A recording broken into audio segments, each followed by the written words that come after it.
Well, thank you, Carrie, for that introduction. So we all know about birth cohorts.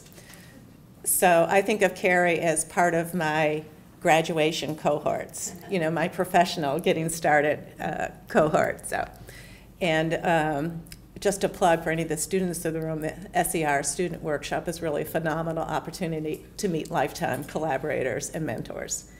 So I'm really delighted to be here today. I'm really delighted. I hope you can hear it in my voice. Celebrating 25 years of women and children's health research here at the Rowland School of Public Health and Emory University.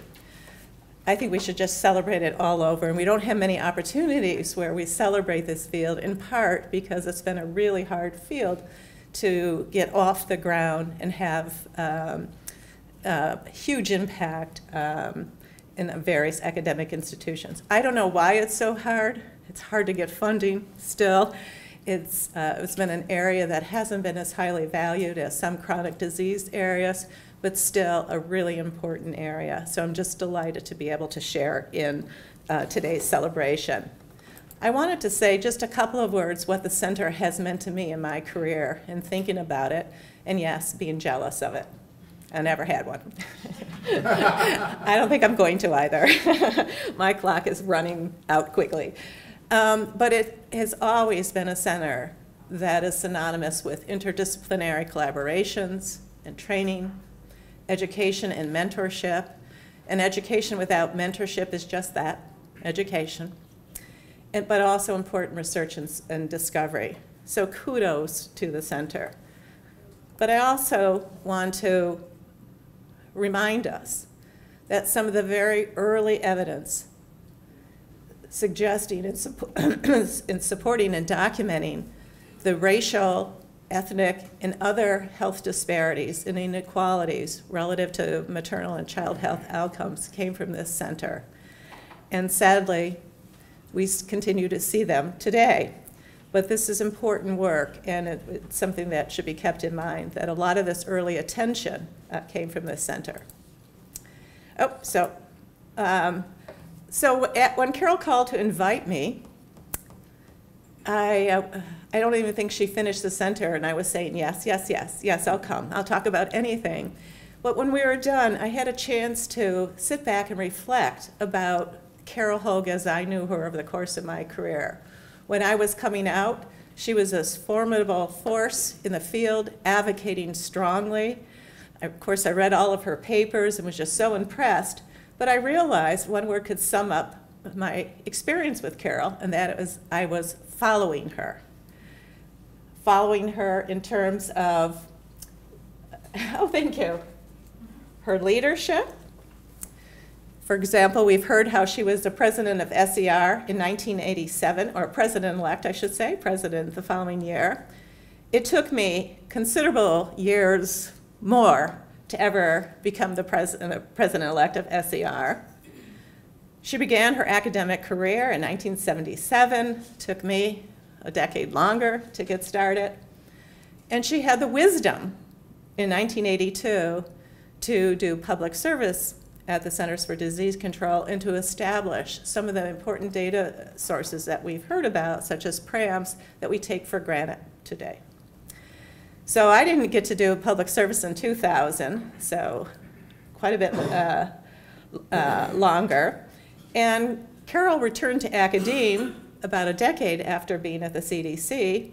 Took me 17 years to return.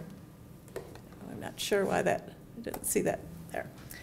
And as we saw, she published an important book on minority health in America in 2000. And it took me 11 more years to co-edit a book in reproductive perinatal epi. So I have been following her, not only her work, but following her for quite some time. And I can't think of a better person in this area to follow. So thank you. So getting back to the title, what I'm supposed to be talking about, really the importance of critical and sensitive windows for human reproduction and development. And, but a focus on available solutions to hard problems. And for those of you who know me, I'm always looking for the positive side, even when we have bad news with regard to research, to help advance the field. Because I worry that if we are only finding or naysaying that things can't be done, it becomes very easy to minimize the research that we're trying to get funded. So I'm going to just talk a little bit about the research paradigms that have readily embraced critical and sensitive windows. And these are DOHAD, testicular and ovarian dysgenesis, because I think there's a nice way to summarize the literature that's out there. And then with regard to the hard part for the available solutions, one of the things I really like about repro and perinatal epidemiology are the unique methodologic challenges that we have that I think other disciplines don't necessarily have, or have to the degree that we have. And there are 7, but I did media training and they tell you only 3 points. So these are the 3 that I selected: hidden data, couple-based designs, and correlated outcomes, because I think we have solutions. And I really believe that the tides are changing a little bit on these endpoints. So to be sure that we're all on the same page with regard to critical and sensitive windows, what we're really talking about are vulnerable periods during human development when environmental exposures, whether intrinsic or extrinsic, can influence outcomes. And with regard to the critical windows, we're talking about very discrete intervals, time-specific, and exposures during those times may cause, allegedly, an outcome that is permanent and irreversible. And our classic example, of course, of birth defects. The sensitive windows are really, in many regards, more challenging because we don't necessarily have the boundaries well defined yet. Still lots of opportunity for discovery here, but we believe that exposures during those windows are more likely to be associated with an outcome than exposures outside of the outcome.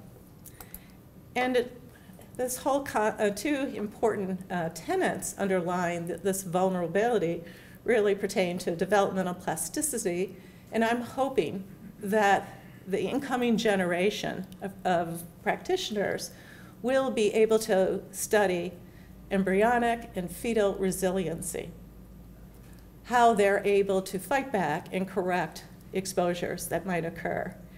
I think I will be retired, but I think this is coming. And of course, we are continue to build epidemiologic methods for life course approaches. So one of the things I love about repro and perinatal outcomes relative to chronic disease is how short our intervals are. And this slide just illustrates that we're talking about a matter of hours for some endpoints like ovulation or for conception to a lengthy 266 days post-conception for the average pregnancy. Our field should really embrace research in this area because we're not talking about decades of having to follow individuals.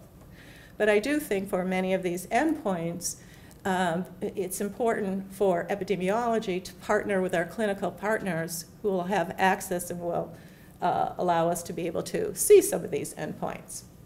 Now, we all know this embryology basic slide that we've seen about the importance of critical windows. And I'm sorry this doesn't come out. I spent a lot of time trying to copy this from the website. But what I wanted to say, this is from the endocrine disruption website. It's a phenomenal tool where you can click on whatever organ system you want, whatever chemical you want, and at least based on the available data, you can look to see what the so-called sensitive and possible critical windows are. So if you're designing your tools to capture time-varying exposures, this is an absolutely incredible resource that has already synthesized the literature out there for you. So it's no longer sufficient to be able to say, oh, I wish I had more data during such and such time period during gestation, because the tools are available and will only get better. So moving to the concept of developmental origins of health and disease, or DOHAD. This has been called a lot of different things, but I think DOHAD has stuck for a while, and I actually like it because it emphasizes health, and not just the early origins of disease, because I'm actually about normal states or health. So I really like this. But I also like this paradigm because it's an equal opportunity exposure, in that you can consider both male and female exposures for couple-dependent outcomes such as pregnancy, and can look at them relative to the early developmental stages from conceptus to adulthood. And of course, underlying this whole framework is the concept of epigenetics, resulting in changes in gene expression, possible imprinting disorders, resulting in adults who are sensitive or perhaps vulnerable. And there are two classic examples on the basis of experimental generational studies that show synthetic estrogens can induce a full doe head hypothesis. DES as medically prescribed, and then BPA as commercially prepared for you. So I think this is really, pretty strong evidence, and we just don't quite have it in humans yet, but it's certainly available from experimental literature. So just to emphasize again that what we're really thinking about are epigenetics, really being reminded that the epigenome is very labile, especially during gametogenesis and embryogenesis. But I think the importance of reminding ourselves that that developmental plasticity is there, and perhaps we can make inroads in this particular area.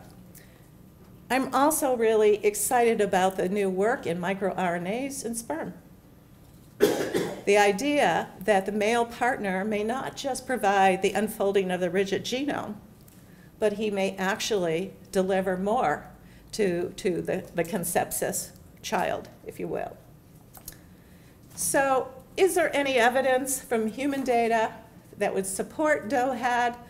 And I think so. And rather than showing data, there's very little data in this talk. It's really to try to synthesize what's out there. But there are several examples and quite a bit of observational literature that suggests girls born small for gestation or with growth restriction enter puberty earlier, both onset and rate of progression, have an earlier sexual debut, have higher risks of GDM and metabolic disorders in early adulthood and an earlier age at menopause. They look like they age faster, in my view. That's how I see it. The same length of the reproductive window, but there's a shifting to the left.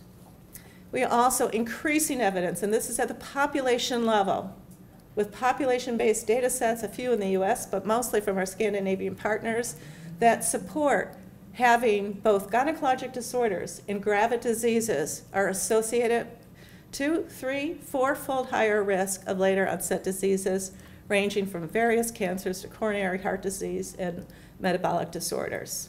The importance of gynecologic health and also urologic health for later onset health status.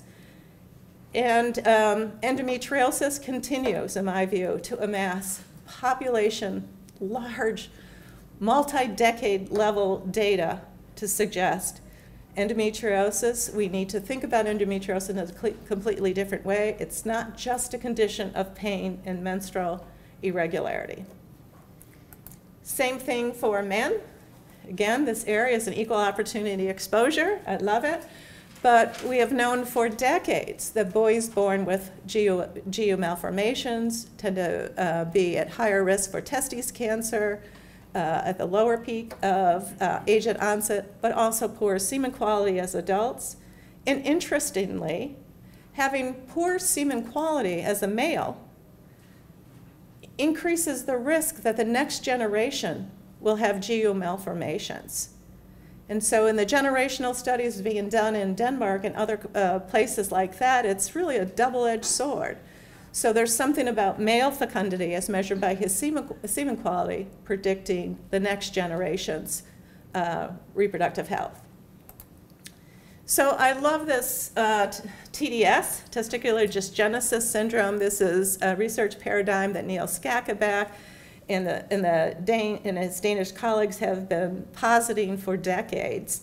That is sort of now mainstream, at least if you work in the environmental arena. And that's quite simple. It just says the interplay of genes and environment, with a strong emphasis on environment, affects testicular development either through Leydig cells or Sertoli, and depending on the pathway or pathways, the outcomes will be specific to those pathways, ranging from changes in testosterone that might be associated with things such as hypospadias, cryptorchid testes, and related malformations.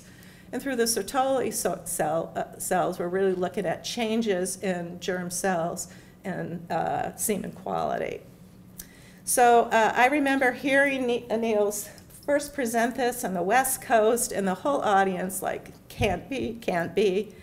But I thought he was onto something. And so I tried to encourage him and his team to, what about women? Because believe it or not, the germ cells aren't so different. So what about ovarian dysgenesis? And he told me, I've got so much to try to convince people that TDS is plausible. Somebody else has to do ODS. So I'm thankful of my colleagues and one of my pre-docs at the time. We just did the same thing what they did with the literature to look at it for ovarian dysgenesis, and we see very similar kinds of associations. And in my view, the population health data continue to support this kind of thinking. Whatever happens early sets you up. It doesn't mean it's fait accompli, but it does mean that it's important to think about adopting and maintaining healthy lifestyles to try to minimize some of these risks. So in leaving the research paradigms to talk a little bit about the problems, I'll leave it to you, not having seen any data, just listening to me, whether or not you think that there's sufficient evidence for us to be thinking about early exposures relative to reproductive health, to male and female fecundity and fertility, and the later onset chronic illnesses. I think you know what camp I'm in. So hard problems. So when I was thinking about the 7 that I like to work through even when designing studies, I decided to do the hidden data, the couple-based and correlated outcomes, because I think we have solutions, as I mentioned. But also, I look at this frequently to keep me humbled. And it also is the same reason where I read sloppily done papers, and no offense to my clinical colleagues, but in a lot of very high clinical journals that totally ignore these concepts. And so it reminds me to make sure that our incoming class of repro and perinatal epidemiologists are thinking about these tools and finding the solutions. So what do I mean about hidden data? Very hard for us to visualize female and male fecundity or their biologic capacity for reproduction, irrespective of pregnancy intentions, if that is what's in the pathway to adult health.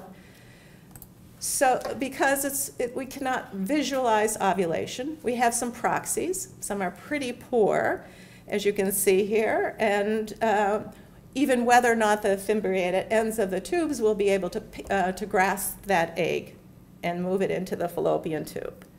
So to me, this is one of the ways that we could really categorize people in terms of female fecundity, if everything can work and so that she can ovulate. Same thing on the male side. And I know the first thing you'll think, well, we have semen quality, semen analysis, which is very poor, and it predicts nothing. And I'm going to just say that again, it predicts nothing. And in fact, that's why urologists and andrology groups have been questioning why we're doing it, short of azoospermia. Does it matter if he has a 200 count or a 201 count? No, it doesn't. And especially at the population level, it doesn't seem to matter. It might be more informative in a clinic setting, but it doesn't. But this slide, I like this particular slide showing the sperm in the vicinity of the egg. Because male fecundity is not just being able to produce the sperm, but the sperm have to be able to get at least in the vicinity of the egg, right? To me, that's how I think about male fecundity. And so you can appreciate there's no way I can look at any of you and know if any of this is going on right now. The hidden data problem continues. We have no biomarker of conception. So boy, do I hate to read papers that talk about the probability, or here are our conception rates. Really? I would agree that if it's an art lab, I'll go with it. but it's sloppy writing. So you will never read anything from me that is estimating the probability of conception. I only dream about that because we can't measure it. But also the slide on the right where you can see the sperm in the egg. I love this because it reminds me about how could people think that the male contribution was simply the rigid genome. And so folks such as Steve Krawitz at Wayne State, who have been looking at microRNAs and trying to understand what the paternal contribution is, not only to embryonic quality, but to children's health. He is now vindicated because there is growing evidence and labs are replicating that sperm really does matter for choice. And I also just want to give a shout out in case any of you are in study sections for all my colleagues who use ART populations to look at environmental and lifestyle influences on human reproduction, where they're constantly told, yeah, but it's just an ART population. Keep in mind, we are taking the failures, if you will, I don't like that word, but people who don't conceive spontaneously while trying, and now the outliers are becoming a basis of knowledge for a population. So I would argue much of what we have learned about human reproduction, to undo all the training I had, all the wrong things that I was taught, has come from our ART populations. So they're a great partner in this for our hidden data problem. And this slide you've seen a million times in a million different ways is just to keep us humble that the evidence suggesting our very early gene expression and sperm-related effects on early quality are before we can usually observe at the population level. That's supposed to be a pregnancy test. I'm not sure if it comes out, right? Before we can get there. We can't observe that. You know, we just can't. But I do hope that before I at least, pass away, that somebody has figured out a way to measure this, or we do have the necessary biomarkers. I believe the body knows instantaneously that fertilization has occurred, given the rapidity at which things happen systematically, or systemically, I meant. It's just that we as researchers need to be reminded that we don't know much for about another 2 more weeks. So I love this slide because of all the study sections that told me you can't use at-home pregnancy test kits because they're not very good. Well, they are pretty darn good. In fact, they're pretty fantastic. And all of the available marketing data suggests that 90% of women who, when queried about how they detected their pregnancy, did so with a test. And I love this because this means that the gold standard for pregnancy has moved from the clinical setting to the home. And it's important for us to be thinking about the home as the lab if we're going to get the necessary information to answer some of our lingering questions. So what about couple-based designs? It sounds like, what does that mean? So I have always struggled to understand why we only study women or mothers. I don't mean only, but by and large. And I wasn't very good, obviously, at writing grants because when I would propose fathers, they would tell me men would not do this, right? No empirical data behind those reviews, by the way. So, but that's what I would always get, and I always think, yes, but they're couple dependent. Where pregnancy is couple dependent. So it's important for us to think about, well, why do we need couples if we're doing couple dependent outcomes? If you just want to do male fecundity, knock yourself out. Just look at him. But if it's them, then let's bring them both into it. And this slide just talks about sort of the highly interrelated processes underlying human reproduction that evidence that the oviduct probably selects the sperm. It's not the first swimmer who gets there, by the way.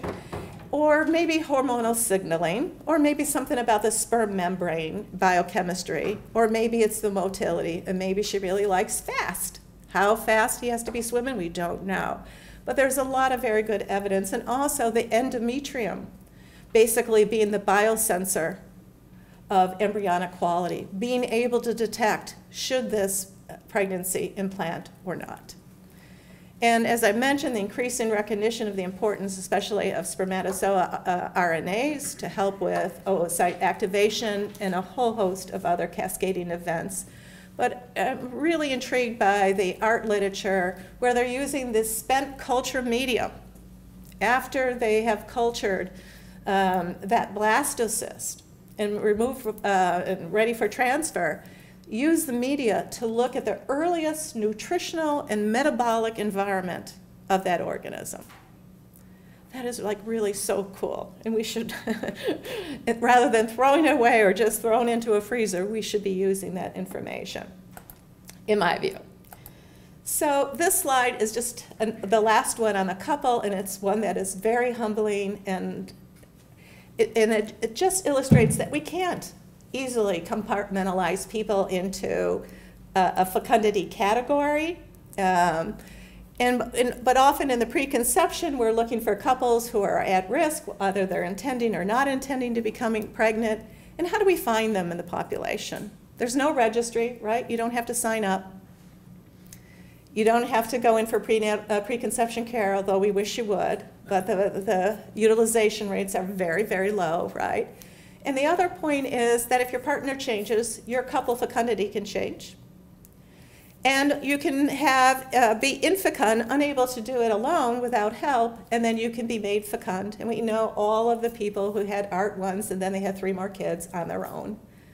Right? It's so dynamic. But we do have 4 studies that now say at any point in time, somewhere between 0.05 and 2% of the populations in developed worlds are thinking about or intending to become pregnant in the next 6 months. For epi, we're not discouraged by that. We just know that we need a big sampling framework to find those people, right? So we're slowly amassing data that is helping us to be able to identify couples to recruit for research. So if you don't believe me that males matter, trust the New York Times. This article made a huge splash in 2012. I wrote to the journalist to thank her. But recently, this just came online at EHP, and I encourage you to read it. It's very well done, talking about why males matter and exactly what the male contribution means for children's health. So take a look at that. Okay, correlated outcomes. So what do we mean? So we know in epi, in reprone perinatal epi, prior history is so informative. It usually will dwarf any other exposure you have in the model if you look at it, right? Couples tend to repeat outcomes. And it's a variant that's usually listed in a prenatal screening. Have you had a prior history of X, Y, and Z, the whole laundry list, and somehow they treat you differently. But prior history is informative, but you have to have a history. So on time 1, not everybody has a history, but we also have outcomes that are non-independent, such as twins and higher orders, order birth. If you're doing multiple semen samples, you're looking at menstrual cycles, looking at ART treatment cycles. And so what do we used to do? We would restrict it away. We'd only study singletons. We'd only do 1 menstrual cycle. We would only take the first ART cycle. We would restrict it away. But now we have solutions. We have fantastic models that allow us to use this information to more fully answer our question. But with a bit of a caveat, and that is that sometimes our information may be not missing at random as we would like to be able to think, but there may be certain missingness patterns that we need to look at. And so I encourage everybody to not just hop over to the modeling stage, but to look at more carefully at one's data. This slide is what everybody in the room knows. This is correlated, but also conditional. Our whole process of human reproduction and development and aging process, if you will, is a conditional one. You only make it past to an embryo if you made it through being a zygote and so forth. And this is why there's such a big push, not only for the fetuses at risk paradigm to be able to analyze pregnancy outcome data, But I like to think about it as pregnancies at risk, because we should be thinking about this even in the embryonic stage of human development and not just fetuses, in my view. So we do have lingering data gaps, but I do think that there are tools. I am a staunch advocate of trying to do as much in the home as possible to make it convenient, because life is just busy. And our participation rates in most research, if properly disclosed, are not what they once were, at least when I was training, you know.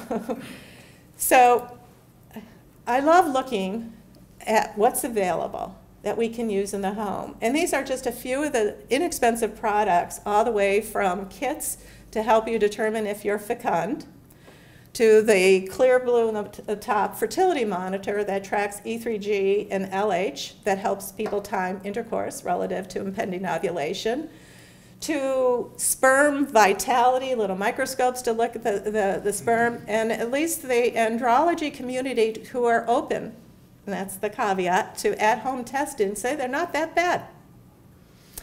And then you can even get now your pregnancy test that will tell you approximately your week gestation. So if we have a hidden data problem, rather than ignoring it and waiting till she comes, you know, for care or something like that, could we be using some of these tools to capture, especially for the importance of time-varying exposures and exposures during critical and sensitive windows? So what about hidden data or tons of mHealth mobile technologies, all kinds of apps, whether you want them on your phone or on your wrist, to help you get pregnant? Most do not help you avoid pregnancy. Most are aimed at helping to get you pregnant, tracking your menstrual cycle, other sorts of things. But I love the Glow app, because it's the only one that I know that now allows the male partner to create his app and link to hers. And it's like a great tool. Not only can you look at sexual frequency, it's asking if you had sex that day. These are daily reportings, whether or not you have trouble with erections, but we can begin to look at things like ED, sexual libido, and things of that nature. And link to her. Again, tools to support couple-based approach to daily collection of information. So what about pregnancy? Now, whether you like any of these tools for the home, I'll leave to you to decide. But I went to Amazon and went shopping just recently to see what's out there, and I was amazed. I think there were 17 pages of devices, all mostly under $100. And what I was thinking about is the countdown monitor tells you how many remaining days are in your pregnancy. So wouldn't that be great to help us time exposures during pregnancy? She's got the flu today. What day does it say on your monitor? I know they're not perfect, but they're certainly better than how we collect data right away. What about Dopplers, fetal heart rate? I can't remember. Is a fast heart a boy and a slow as a girl? I can't remember which way that went. But kicking monitors, could this be the earliest device of measuring physical activity? I don't know the answers, but these are on a lot of baby shower registries, because if you click on to see registries and how many times these devices appear, so people are using them anyways. And might these be some study incentives, but things that could also give us a sense of what's really going on in there. Then, of course, on the clinical side, fantastic imaging, which is only getting better from 2 to 4D, actually see your baby's face. Dopplers for looking at all the placental and related issues that may help explain what's going on. But also for kids, the newborn blood spots. And at least for the states that allow these spots to be used for research purposes. And we just finished a big study, Upstate Kids in New York, where we're looking at all the cytokine panels and various chemicals, endocrine disrupting chemicals. It worked beautifully. The methods are all published, but allows us to take the research to the population level. So I'm really excited about that possibility. And then because we do dyads with pregnant women, even devices where we can see what's going on with the mother at the same time with the fetus, and I think this is like $129, and probably if you buy it used, it's cheaper. But these devices are incredible in the sense that they're available, and they might, even if they're not as technically accurate, it's the same device that we're using over time with all of its faux pas. So just a few ideas about moving forward. So when I think about the last 25 years, I know Carol has had to do a lot of this, plowing through, right? The biases, the urban legends and myths, sometimes probably this. I know, I feel that way, but the path is clear. And so for the incoming generations and the early and mid-stage people, you have no excuse. The path is clear. So time for the discoveries. What can be done? Figure out what's happening early and why it really matters for this and why this matters for the generations to come. I think we can do it. I know we can do this. So thank you for your attention.